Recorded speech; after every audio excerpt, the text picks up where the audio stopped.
반갑습니다. 정말 잘 오셨어요. 아마 지금 이 자리에 계신 분들 중에는 오늘 처음 저를 보는 분도 계실 것 같고요. 아마 작년 이맘때 저를 보셨던 분도 계실 것 같아요.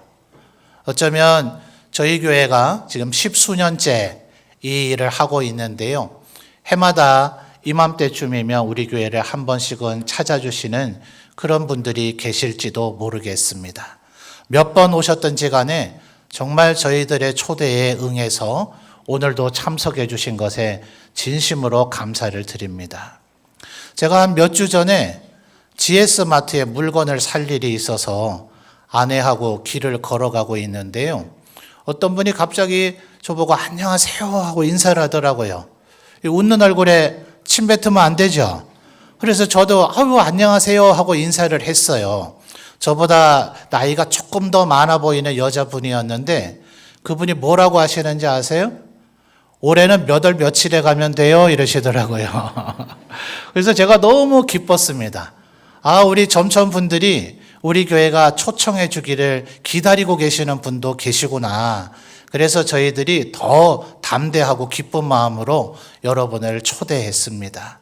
뭐 어떤 경로를 통해서 몇 번 오셨든지 간에 오늘 이 자리에 와주신 것을 다시 한번 진심으로 감사를 드려요.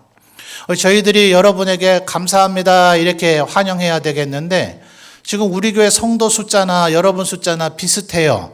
그래서 저희만 얘기하면 그러면 조금 소리가 너무 작을 것 같아요. 그래서 우리 여러분들 다 앞뒤 좌우에 있는 분들을 또 반갑잖아요. 그렇죠? 같이 한번 우리 환영하면서 인사할까요? 반갑습니다. 잘 오셨습니다. 네, 감사드립니다. 정말 잘 오셨어요. 근데 그동안 어떻게 지내셨어요? 잘 지내셨어요? 근데 말이죠. 우리 코로나 3년 앓는 동안 굉장히 고생을 많이 했지 않습니까? 그렇죠? 그때는 우리들의 마음속에 이 코로나만 끝나면 정말 살만할 텐데 아마 이런 생각들 누구라도 아마 해보셨을 것 같아요. 아직 코로나가 완전히 사라졌다 말할 수는 없겠지만 이제는 우리에게 그다지 위협이 되지는 않는 것 같아요. 사라졌다고 봐도 무방하겠죠.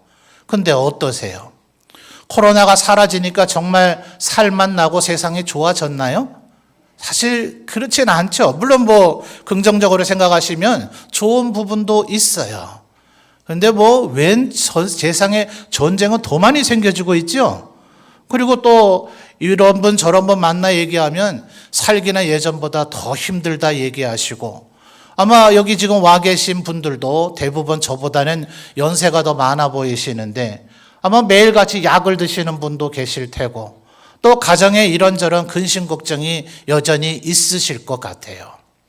그러니 사실은 코로나가 사라진다고 해서 우리의 삶이 행복하고 복된 삶이 되는 건 아니더라고요. 그래서 오늘 저는 여러분에게 코로나 사라지는 것보다 정말 우리의 삶이 행복하게 되는 삶의 비결이 뭔가 이런 좋은 소식을 말씀드리려고 여러분을 초대한 겁니다. 이 좋은 소식이라고 하는 이 말을 교회에서 주로 사용하는 말로 한다면요. 좋은이라고 하는 것은 복되다 하기 때문에 한자에 복될 복자를 쓰고요. 소식은 소리로 들려지게 되니까 소리 음자를 써서 저희는 좋은 소식을 보통 복음이라고 부릅니다. 그래서 교회에서 하는 말로 하면 여러분에게 지금 복음을 들려드리고 싶어서 오늘 이 자리에 여러분을 초대한 거예요. 아까 우리가 성경 구절을 하나 읽었지 않습니까? 자, 방송실 다시 한번 띄워주실까요? 요한복음 10장 10절의 하반절인데요. 자, 제가 아까 읽어드렸습니다만 여러분이 한번 읽어주시죠. 앞에 스크린의 밑에 글자 작지 않나요? 보이세요? 예, 그걸로 띄워주세요. 자, 제가 설명 끝날 때까지는 계속 띄워주세요. 자, 읽어주십시오. 시작.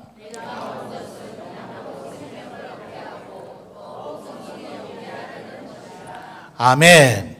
여기서 말하는 내가, 나라고 하는 존재는요, 예수님을 가르치는 거거든요. 근데 내가 온 것은 양으로 이러잖아요. 성경은 우리를 보통 양이라고 비유합니다. 여러분들 가운데도 혹시 가정에 강아지나 고양이 키우는 분 계시죠? 이쁘고 사랑스럽지 않아요? 늘 쓰다듬어 주고 또 먹을 것도 주고 목욕도 시켜주고 하니 이 강아지하고 고양이가 얼마나 내 말을 잘 듣는지 꼬리도 흔들고 막 몸을 뒹굴고 하면서 어떻게 하든 막 나를 기쁘게 해주려고 걔도 그렇게 반응을 하잖아요. 그러니 우리 사람들은 더 기분이 좋아서 고양이하고 강아지를 막 쓰다듬어주고 사랑해주고 있지 않아요? 마치 우리와 강아지나 고양이와 같은 그런 관계처럼 옛날 고대 이스라엘에서는 하나님과 우리의 관계가 목자와 양과 같다, 이렇게 비유하고 있는 거예요. 방송실 아직 없애면 안 돼요. 제가 말씀을 드릴 때까지는 띄워놓으세요. 제 얼굴보다 성경 말씀이 더 중요해요. 자, 그래서 내가 온 것은 양으로, 이 말은요, 조금 쉽게 풀어서 말씀드리면 예수님이 온 것은 바로 여러분 한 사람 한 사람을 위해서 오셨는데, 그 다음 뭐라고 얘기합니까? 무엇을 얻게 하고요? 생명을 얻게 하고, 그 다음에요, 더 풍성히 얻게 하려는 것이다 하는 거예요. 자, 이 더 풍성이라고 하는 것은요, 우리들이 얻고 싶은 것들 모두를 포괄하는 얘기입니다. 어떤 분들에게는 건강이 필요한 분도 계실 것 같아요. 여기저기 아프셔서 매일같이 병원 다니시는 어르신들도 계시죠. 아주 이른 아침 꼭두 새벽부터 가면 웬 놈의 줄은 그렇게 많이 섰는지 점심때나 돼야 겨우 진료받아서 아이고 병원 오는 것도 아주 지긋지긋하다, 병원만 안 오면 아주 살 것 같다, 이런 분들 솔직히 계시죠. 그 내가 건강해지는 것, 이게 아주 얼마나 우리에게 중요하지 않습니까? 또 어떤 분은 이러더라고요. 지갑이 아주 두껍고 또 내 허리는 좀 날씬했으면 좋겠는데 날이 갈수록 지갑은 날씬해지고 내 허리만 굵어진대요. 뭔 얘기인지 아시겠어요? 아니, 지갑에 좀 돈이 두둑해가지고 이럴 때 저럴 때 좀 펑펑 쓰고 다른 사람에게 좀 밥도 사주고 이러면 좋겠는데, 아니 웬 지갑은 날이 갈수록 그렇게 얇아지고 돈은 필요한데 없어서 때로는 쓰지도 주지도 못하니 우리 마음이 속상할 때가 있잖아요. 이런 모든 것들을 우리에게 주시겠다고 주님이 약속해 주시는 거예요. 자, 여러분 앞에 볼 때 왼쪽에 현수막이 걸려 있죠? 제가 바라보는 이쪽이에요. 자, 뭐라고 써 있습니까? 고등학교 진학생 및 수험생을 위한 뭐예요? 기도요. 아마 이 자리에 계신 분들 중에 여러분의 자녀들이 올해에도 수능 시험을 쳐야 되거나 손자, 손녀들이 수능 시험을 쳐야 되는 분도 계실 거예요. 아마 여러분도 시험을 쳐보셨을 텐데 시험 좋으세요? 싫으세요? 아유, 시험날이 다가오면요, 소화도 불량이 되고 어떤 친구는 막 아파가지고 병원에 스트레스 받아가지고 병원에 입원하기도 하더라고요. 자, 여러분 볼 때 제가 좀 똑똑하게 생겼어요? 멍청하게 생겼어요? 아니, 이게 이렇게 한참 고민해야 답이 나오는 거예요? 딱 봐도 조금 똘똘하게 생기지 않았어요? 제가 이래봬도 옛날에 좀 IQ 검사라는 거 우리 했잖아요. 언제나 3자리 나왔어요. 2자리가 나온 적은 한 번도 없었거든요. 근데 문제는 이 똑똑한 친구들의 단점이 자기 머리를 믿고 공부를 안 해요. 저도 좀 그랬거든요. 아이, 그까지 공부를 왜 늘 해? 내가 언젠가 마음만 먹고 공부하면 그까지 반의 1등, 전교 1등쯤은 내가 마음먹으면 되는 거야. 이런 자신만만한 마음을 가지고 고등학교 1학년, 2학년을 좀 헛되이 보냈어요. 이제 고3이 됐습니다. 이제 한번 시작해 볼까 하면서 시동을 걸었는데요. 아니, 초등학교 때부터, 중학교 때부터, 고1 때부터 열심히 해온 친구들이 있는데 됩니까? 이 겨울에 치게 될 수능을 앞두고 달마다 한번 그 똑같은 유형의 문제를 가지고 쳐보는 걸 뭐라 그러죠? 모의고사라고 하잖아요. 그죠? 저희 때만 하더라도 거의 매달 시험을 쳤는데 3월부터 10월까지 치는데 점수가 한 점도 오르지 않고 똑같이 평행선이에요. 와, 우리나라 이 입시 제도는 좀 해마다 조금씩 바뀌지 않습니까? 근데 제가 시험을 칠 때는요, 자기가 진학하고 싶은 대학과 과에 아예 원서를 이미 내놓고 시험 치기 전에 경쟁률이 나온 상태에서 시험을 쳐야만 했어요. 제가 수능을 친 지 벌써 40년이 거의 다 돼 가는데요. 그때 당시 제가 진학하려고 했던 과의 경쟁률이 제 생일하고 같아가지고 지금도 기억해요. 무려 3.3대 1이었어요. 별로 안 높나요? 여러분은 그저 뭐 한 33대 1, 330대 1 이 정도 시험은 늘 치고 나시나 보죠? 근데 문제가 한 가지 생겼어요. 저희 집에 가정 형편이 좀 어려움들이 있어가지고 제가 고등학교를 5년이나 다녀야만 했습니다. 그러다 보니 고3 됐을 때 군대를 가기 위한 신체 검사를 받았어요. 병무청에서 하는 소리가요.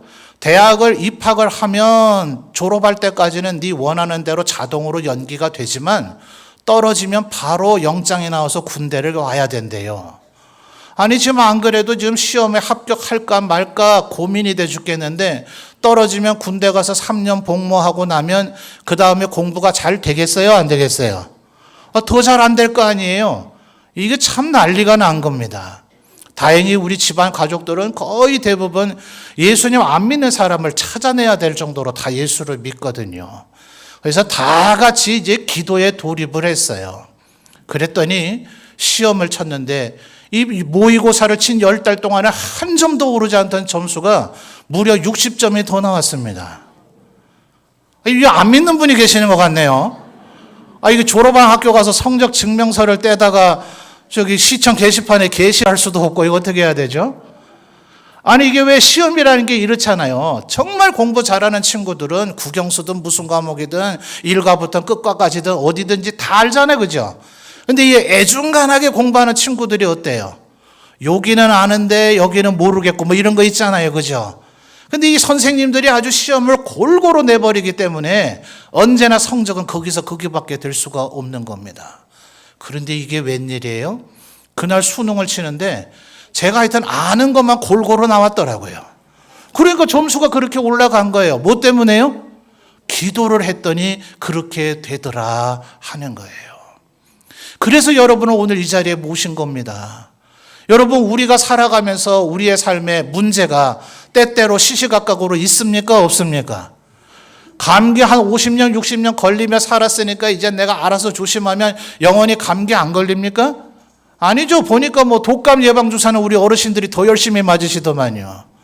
아니 평생토록 살아오면서 감기 피해가는 방법을 나름대로 터득을 하셨을 텐데 왜 또 주사 맞아요? 우리 뜻대로 안 되잖아요. 아무리 피해가려고 조심하고 예방하고 해도 까닭없이 생겨지는 우리의 삶의 고난과 어려움, 우리 문제의 힘으로 해결할 길이 없거든요. 그런데 하나님 앞에 기도하면 돈 문제도 해결이 되고 건강의 문제도 해결되고 우리의 삶의 모든 문제들이 오히려 해결이 되더라고요. 여러분 우리 교회 성도들 가운데도 아주 중한 수술을 했던 분들이 많이 계시거든요. 아니 뭐 멀리 갈 것도 없고요. 저랑 함께 사는 제 아내도 2년 전에 위에 3분의 1을 잘라내는 위암 수술을 받았어요. 근데 지금은 더 건강합니다. 누군지 궁금하시죠? 이따가 뭐 찾을 것도 없어요. 나가다가 보시면서 이 교회에 있는 사람 가운데 걔 중 제일 이쁘다 싶은 사람이 제 아내입니다. 아니 이거 제가 얘기한 게 아니고요. 수술을 한 다음에 의사 선생님을 만나러 갔더니 그 의사분이 말하기를 환자분은 건강을 잃고 미모를 얻었네요 이러더라고요. 아니 더 건강해졌어요. 뭐 때문에요? 그때 우리 성도님들이 얼마나 제 아내니까 얼마나 기도해 주셨는지 몰라요. 저하고 아내에게 따뜻한 격려의 말, 하여튼 그때 일은 제가 영원히 죽을 때까지 잊지 못할 것 같아요. 우리 성도들에게 받았던 사랑을 말이죠. 그러니까 우리가 기도를 하면 우리의 삶에 무슨 문제든지 작은 문제든지 하나님께서 도우시고 해결해 주시다라는 거예요. 좋아요, 안 좋아요? 그래서 이 사실을 여러분에게 알려드리고자 이 자리에 모신 겁니다. 그런데 말입니다. 우리는 사실은 이거보다 더 중요하게 여기는 게 있어요. 예를 들어 말입니다. 오늘 밤 자정이 되면, 내일이 되면 여러분의 예금 통장에 1,000억을 입금해 드릴게요. 아니 뭐 별로 좋아하지 않으시네요. 집에 통장에 이미 한 2,000억쯤은 있나 보죠? 아이 그니까 1,000억 있으나 없으나 뭐 통장 숫자만 복잡해지지 뭐 이러신가 봐요. 1,000억쯤 생기면 좀 요긴하게 쓰실 수 있겠죠?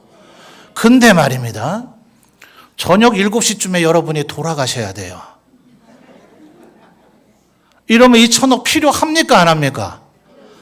아니 일단 내 거가 돼야 통장에 입금이 돼야 내 자식에게라도 물려주는데 내가 7시에 돌아가시고 나면 내가 이미 죽었기 때문에 사정이 돼도 천억을 입금을 안 해주는 거예요. 그러니 천억보다 더 중요한 게 뭡니까? 생명이죠, 생명. 그래서 성경에 기록되어 있기를요, 너희들이 이 세상 천하 모든 것을 다 가질지라도 돈도 가지고 미모도 가지고 권세도 가지고 능력도 가진다 할지라도 너희들의 생명을 만약 잃어버린다면 그건 무슨 소용이 있겠느냐, 이렇게 기록이 되어 있는 거예요.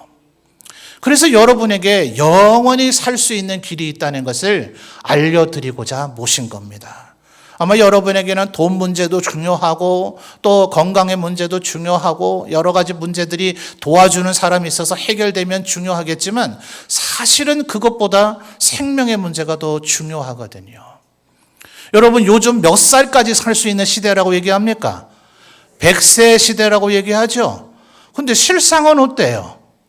아니, 마을마다 하여튼 100세 정도 사신 어르신이 혹시 한 분 정도씩은 계시려는지 모르겠어요. 그런데 우리 교회 성도 수가 어른들만 500명이 넘다 보니 제가 아마 장의사분들 못지않게 장례식을 많이 치를 것 같아요. 가서 보면 이제 저희 교회 가족이 아닌 다른 분들의 장례식이 치러지고 있는 모습도 보게 되거든요. 장례식장 가면 그 전광판에 돌아가신 고인께서 몇 세를 향수하고 돌아가셨더라 적혀 있죠. 보니까 100세 넘으신 분은 거의 없어요. 50대, 20대, 30대, 60대, 70대. 그래 너희 세상에서 뭐라 그럽니까? 오는 것은 순서가 있지만 가는 것은 어때요? 순서가 없대더라 하잖아요. 아무리 100세 시대를 살고 있다 하고 돈이 많고 건강하다 하더라도 사람들과 대화를 나눠서 그 마음 깊숙한 곳에 그 얘기를 들어보면 누구라도 나 언제까지 살 수 있을까? 오늘 밤 잠자리에 들면 과연 내일 아침 눈을 뜰 수 있을까? 이런 걱정을 하는 분들이 의외로 많으시더라고요. 근데 여러분, 만약 영원히 살 수 있는 길이 있다면 어떻게 하시겠습니까? 여러분, 성경책을 보니까요, 저희들은 이것이 진리인 하나님의 말씀이라고 믿는데요, 하나님께서 이 세상 만물을 만드시고 우리 모든 인간들의 조상인 아담과 하와를 만드셨을 때 우리를 원래는 영원히 살 존재로 만드셨대요. 저희 아버지도 목사였거든요. 그런데 우리 아버지는 우리 이 기독교와 다른 종교의 차이가 뭘까? 이런 것을 좀 공부하기를 좋아하셨어요. 그래서 각 종교들을 비교하는 학문을 비교 종교학이라 그럽니다. 아버지가 그걸 공부하셨기 때문에 제게 그거를 알려주셔서 저는 불경에 무슨 얘기가 적혀 있는지, 또 이슬람교라고 하는 종교의 코란이라고 들어보셨어요? 그 코란에는 어떤 글이 적혀 있는지 이런 것도 아버지에게 어릴 때부터 배울 기회가 있었습니다. 이거 제가 절대로 지어낸 얘기가 아닙니다. 기독교 목사니까 불교를 폄훼하려고 그러는가 봐. 절대 이렇게 오해하시면 안 돼요. 불경에 기록되어 있는 내용이에요. 그걸 아버지가 제게 들려주셨는데요, 어느 날 자기 아들이 죽은 어머니가 있었대요. 아마 이 자리에도 혹시 자식을 먼저 앞세우신 어르신들이 계시려는지 몰라요. 그 슬픔은 정말 상상할 수 없지 않습니까? 우리의 부모님이 세상을 떠나신 것보다 자녀가 먼저 앞서 이 세상을 떠난 건 정말 감당치 못할 슬픔이죠. 그러니 이 어머니 어떠셨겠어요? 석가모니 부처님 앞에 와서 펑펑 울면서 제발 내 아들을 살려달라 그러셨대요. 다시 한번 말씀드려요. 이건 불경에 나오는 얘기입니다. 제가 지어낸 얘기가 아니에요. 석가모니 부처님께서 태어나서 죽지 않은 사람이 있는 집을 찾으라. 그 집에 가서 쌀을 한 줌 얻어다가 물에 불려서 네 아들의 입에 넣어주면 네 아들이 살아날 거다라고 얘기하셨대요. 자, 여러분이 이 아들의 어머니라면 어떻게 하시겠어요? 에이, 뭐 그런 사람이 있는 집이 어디 있어요? 그런 일이 어떻게 일어나요? 하면서 포기하시겠습니까? 안 하시겠죠? 아마 정말 몸이 부서질 정도로 바닥에 발에 피가 날 정도로 돌아다닐 거예요. 이 어머니가 그렇게 하셨습니다. 그런데 해질 때까지 온 동네 구석구석을 다녀봐야 그런 사람이 있는 집이 있습니까? 없습니까? 없더라는 거예요. 그래서 해질녘이 돼서 펑펑 울면서 석가모니 부처님 앞에 와서 이렇게 얘기했습니다. 그런 사람이 있는 집은 아무리 찾아도 없던 걸요. 그랬더니 불경에 기록되어 있기를 석가모니께서 말씀하시기를 사람이 한번 태어나면 죽는 것이지 그 사람을 되살릴 방법은 없느니라 라고 이야기를 하셨다는 거예요. 혹시 이 자리에 독실한 불자분이 계실려는지 모르겠어요. 혹시 스님에게 설법을 통해서 이 얘기를 들어본 적이 있으신가 모르겠습니다. 저는 아버지를 통해서 불교 경전에 이런 얘기도 있다. 왜냐하면 우리 성경에도 아주 비슷한 얘기가 나오거든요. 근데 끝이 조금 달라요. 나사로라고 하는 사람이 있었는데 이 사람이 죽게 되었습니다. 우리나라하고는 달리 이스라엘은 동굴처럼 무덤을 만들어 놨어요. 그래서 그 안에 사람을 누워놨는데 우리에게는 추운 겨울이지만 이스라엘은 추운 겨울은 없거든요. 그들의 사계절은 더운 여름, 더 더운 여름, 덜 더운 여름 이렇습니다. 여러분 여름에 시신이 3일, 4일 지나고 나면 어떻게 되겠습니까? 썩는 냄새가 나죠. 그 여형제들이 자기 남형제 나사로가 살아나기를 간절히 바라지 않을까요? 근데 이미 4일이 지나버렸으니까 이건 뭐 도저히 방법이 없다. 간혹 이런 일이 있거든요. 사람이 죽었다고 생각을 했는데 두세 시간, 한나절, 반나절 지나고 나면 갑자기 되살아나는 경우도 있어요. 의료진이나 가족이 볼 때 죽었다고 판단을 했지만 사실은 안 죽었던 거죠. 그런 일은 간혹 있습니다. 그런데 3일, 4일이 지나서 지금 썩는 냄새가 난대요. 이런 경우를 어떻게 되살리겠어요? 그러니 이 나사로라고 하는 사람의 여형제들이 이건 안 됩니다, 예수님. 이미 썩는 냄새가 나는데 이걸 어떻게 되살리겠습니까? 그랬더니 성경에 기록되어 있기를 예수님께서 나는 부활이요 생명이니 나를 믿는 자는 죽어도 살겠고 살아서 나를 믿는 자는 영원히 죽지 아니하리라. 이렇게 얘기하시고서는 그 나사로를 되살려 주셨어요. 그러니까 여러분 우리들이 이 세상을 살아가는데 저희도 때로 힘들고 괴롭습니다. 그런데도 불구하고 예수님을 믿는 이유는 예수님만 믿으면 우리에게 영원한 생명이 생긴다는 것을 믿기 때문에 그렇습니다. 혹시 여러분은 아이고 지금까지 살아온 인생도 지긋지긋하고 괴로운데 뭐 하려고 영원히 사는, 아니요, 지금처럼 말고요. 이렇게 고생하고 마음 상하고 근심 걱정하고 때로는 병원에 가야 되고 돈 걱정, 오만 걱정 다 하면서 살아야 되는 이런 생애가 아니고요. 먹을 것, 마실 것, 입을 것에 대한 걱정도 없고요. 건강에 대한 염려도 필요 없고요. 기분 상하고 마음 상할 염려도 없고요. 늘 언제나 행복하도록만 영원히 살 수 있는 방법이 있는데 그것이 바로 예수 그리스도를 믿는 것이다 하는 거예요. 다른 건 필요가 없다는 겁니다. 오직 예수님이 내 죄를 대신해서 사해 주시고 이 영원한 생명을 주신다 하는 이것만 믿으면 그러면 누구에게든지 뭐 얼굴이 잘생겨야 된다거나 똑똑해야 된다거나 돈이 많아야 된다거나 사회적 지위가 높아야 된다거나 이런 조건 아무것도 필요 없이 누구라도 이 사실을 믿고 하나님 나에게도 영생 주시고 나에게도 이 세상 살아가는 데 필요한 도움을, 은혜와 축복을 주옵소서라고 바라기만 하면 누구에게라도 주시겠다고 하나님은 약속하신 거예요. 근데 아마 여러분들이 이 얘기를 지금 들으면서 가만 생각해 보니 작년 이맘때도 저런 얘기를 좀 들었던 것 같기는 하다. 참 황당하고 믿지 못할 얘기를 참 잘한다. 아마 이런 생각을 하시는 분들이 계실런지 모르겠어요. 여기 있는 우리 성도님들도 마찬가지입니다. 처음에 이게 믿어져서 교회 온 사람은 아무도 없습니다. 아마 처음 교회 왔을 때는 저게 뭔 소리래? 믿어야 되나? 참 황당하고 뭐 그게 진짜라면 좋기는 좋겠는데 저걸 정말 믿을 수 있는가?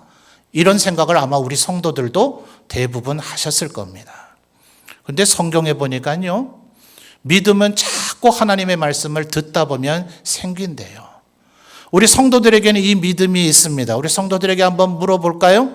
예수 그리스도께서 여러분을 대신하여 죽으심으로 우리의 죄를 사하시고 우리에게 영원한 생명을 주셨음을 믿습니까? 여러분이 살아가는 동안에 앞으로도 겪게 될 모든 고난과 환난, 시련 가운데서 우리가 기도만 하면 하나님께서 우리를 도우시고 은혜와 축복을 주실 것이라는 걸 믿습니까? 대답 잘하죠? 근데 이분들에게요, 당신들 어떻게 그 믿음이 생긴 거야? 라고 믿으면 제가 장담하건대 아주 설득력 있게 설명할 수 있는 분은 별로 없습니다. 처음에는 안 믿어졌어요. 뭔 말도 안 되는 소리를 하고 있어 이랬는데 어느 날 되니까 그게 믿어지더라는 거예요. 서로에게 물을 수 있어요. 언제 그렇게 된 거야? 도대체 어떤 순간에 왜 그게 믿어진 거야? 아니야, 모르겠어. 처음에는 믿어지지 않았는데 어느 날부터는 그게 믿어져. 그게 그리고 진실인 것 같아. 그리고 영원히 사는 것은 내가 아직 경험해 보진 않았지만 아까 저와 제 아내의 사례에서도 알 수 있듯이 내가 기도하니 하나님이 내 기도를 들어주셨어. 우리 성도들에게 마지막으로 한 번 더 물어볼까요? 하나님이 여러분의 기도에 응답해 주셨던 적이 있습니까? 여러분을 도와주셨던 적이 있습니까? 여러분을 축복해 주셨던 적이 있습니까? 예, 이것 때문에 저희들이 오늘도 여러분을 초대한 겁니다. 근데 아마 이런 생각이 들 수 있을 거예요. 아, 그래, 기도하면 들어준다. 좋네. 근데 아까 우리 기도해 주신 분, 우리 여기 앉으셨다가 지금 제일 앞자리에 앉으셨는데요. 오강희 장로님, 흥덕 복지관의 관장님이셔요. 아, 어쩐지 어디선가 봤던 것 같다 이런 분 계시죠? 아마 흥덕복지관에서도 여러분에게 좋은 프로그램 진행하시면서 거기서도 여러 가지 좋은 말씀 많이 해주셨을 거예요. 아, 저 장로님이나 지금 얘기하는 목사처럼 저렇게 말재간이 좋으면 나도 기도라는 걸 해보겠지만 나는 그게 안 되는 걸, 아마 이런 생각하는 분이 계실 수 있을 거예요. 성경에서 말하는 기도를 하고 응답을 받는다는 건 마치 이렇게 설명할 수가 있을 겁니다. 여러분, 옛날 왕들이 통치하던 시기에 임금님 만나는 게 쉽겠습니까? 어렵죠? 신하들이야 뭐 매일같이 임금님을 만나겠지만 나는 뭐 태어나서 한 번도 임금님을 뵌 적이 없는 걸요. 근데 어느 날 궁궐에서 초대장이 왔네요. 궁궐에 와서 네 소원을 다 말하면 내가 다 들어줄 테니까 오너라. 이래서 가긴 갔어요. 아이고, 임금께서 저 옥자에 앉아 계시는데 얼마나 겁이 나는지 마음은 떨리고 입은 자꾸 바짝바짝 마르고 내가 뭘 소원을 말하려고 했더라 생각도 안 나고, 아이, 지금 임금이 말만 하라면 다 들어준다는데 말을 못하는 거예요. 그럴 때 말입니다. 영의정이 딱 보니까 그분의 형편이 어떤지 알잖아요. 전하! 이러면서 이제 시작을 하는 거예요. 임금님, 지금 이분이 너무 지금 떨려서 말을 못하는데 제가 고을 수령 방백들에게 물어보니 이분의 형편은 이런 게 있답니다. 이분은 이런 게 어렵고 이런 도움이 필요하고 하니 임금님께서 이분에게 이런 은혜를 베풀어 주시면 좋겠습니다 하면 그분은 뭐라 하면 됩니까? 맞아요, 이 말만 하면 되잖아요. 그죠? 아니, 내가 말을 못해도 영의정이 대신 말을 해주니까 옆에서 듣고 있다가 맞아요 이 말만 하면 되거든요. 한 10명의 초대를 받아왔는데요. 아, 이거 웬일인지 저 사람은 왜 이렇게 말을 잘해요? 10명 중에 한 명이 임금님한테 저는 이거 원하고요, 이거 원하고요, 이거 원하고요, 뭐 10개, 20개 막 얘기를 하네요. 아씨, 나도 저거 얘기하고 싶은데 그럼 어떻게 하면 됩니까? 저도요 이러면 되잖아요. 그죠? 그러니까 여러분, 우리와 함께 예배 드리는 것이 그래서 좋습니다. 사실은요, 저희들 해마다 여러분이 이 자리에 꼭 오시기를 늘 기도하고 있거든요. 아마 여러분 생각에는 아유, 오늘 밤 날씨도 좋은데 점천제일교회 한번 구경이나 가볼까? 아유, 오라고 이렇게 난리인데 내가 한번 가준다, 가죠. 아마 이런 마음으로 혹시 오셨을런지 몰라요. 근데 말입니다, 어쩌면 여러분의 마음 그 깊숙한 곳에 여러분도 알지 못하는 우리들이 하나님 앞에 이분이 꼭 오시도록 하나님 도와주세요 했기 때문에 하나님께서 여러분의 마음을 바꿔주셔서 이 자리에 오시는 영향이 있었을지도 모릅니다. 이게 중요한 거예요. 오늘 한 번만 오시지 마시고 저희들은 매주 일요일마다 이 시간에 이렇게 똑같이 예배를 드립니다. 이 자리에 저희들이 매주 초대합니다. 언제든지 오셔도 됩니다. 오셔서 저희와 함께 예배하십시오. 그리고 이렇게 하나님의 말씀을 들으십시오. 그러면 정말 내가 하나님만 믿으면 나에게도 영원한 생명이 생기고 내가 기도하는 모든 것을 응답받겠구나 하는 믿음이 생깁니다. 아니요, 아직 그게 잘 안 된다 하더라도 뭐만 하면 된다고요? 맞아요. 저도요. 이것만 하면 되는데요. 아까 좋은 소식을 교회에서는 뭐라 한다고요? 복음이라고 하는데요. 맞아요. 좋아요. 이 말은요. 교회에서는 두 글자로 줄여놨습니다. 따라해 볼까요? 아멘. 예, 이 말이 바로 그 말입니다. 저나 우리 장로님 또 다른 분들이 여러분을 위해서 기도해 드릴 거예요. 복잡하게 뭐 다 말할 필요 있습니까? 제가 하는 기도를 잘 듣고 있다가 그게 맞다 싶으면, 나도 그렇게 됐으면 좋겠다 싶으면, 저도요 이런 마음이 들면 뭐라고요? 뭐라고요? 예, 그렇게만 하시면 여러분이 말한 걸로 하나님께서 인정해 주신대요. 그러니 여러분 조금 잘 안 믿어져도, 아니 믿져야 본전이라는 우리나라 말도 있잖아요. 제가 뭐 나쁜 거 드린다고 얘기 안 했죠? 하나님 믿으면, 예수님 믿으면 영생을 얻고 우리의 삶에 필요한 모든 은혜와 축복을 주시는 분이 하나님이시다. 모쪼록 이 말씀을 여러분의 마음에 받아들여 믿으셔서 영생과 축복을 받아 누리시는 우리 모든 오늘 초대받아 오신 분들이 되시기를 주님의 이름으로 축원합니다. 제가 이제 여러분을 위해서 기도해 드릴 거예요. 계속 기도하다가 끝에 예수님의 이름으로 기도합니다. 그러면 정말 좋다. 나도 저렇게 됐으면 좋겠다. 그러면 뭐만 하면 된다고요? 아멘. 그 말만 하시면 됩니다. 제가 여러분을 위해서 기도해 드리겠습니다.